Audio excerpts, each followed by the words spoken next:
দরজা নাই, এইভাবেই থাকে ওরা।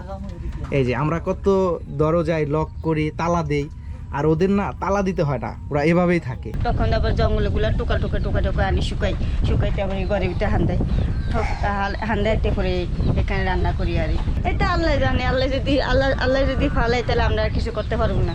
এটা তো রাখছি আমাদের বিপদের জন্য, যেহেতু আমরা তো এমনি রাখি না যে আমাদের বিপদ যাসম আসে আসম করতে ওগুলা দিয়ে আন্দোলন লাগে, এ কারণে আমরা এখানে রাখছি।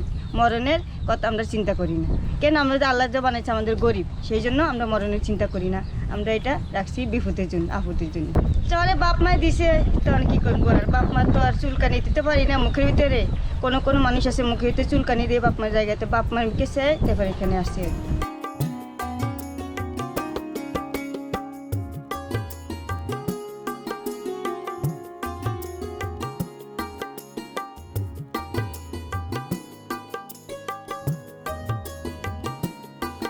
বন্ধুরা, সুমাইয়াদের ঘরটা আপনাদেরকে একটু দেখাই।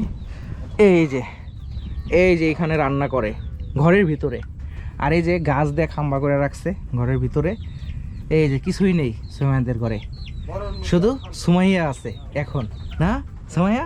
এই যে হাসতেছে সুমাইয়া, এইখানে থাকে।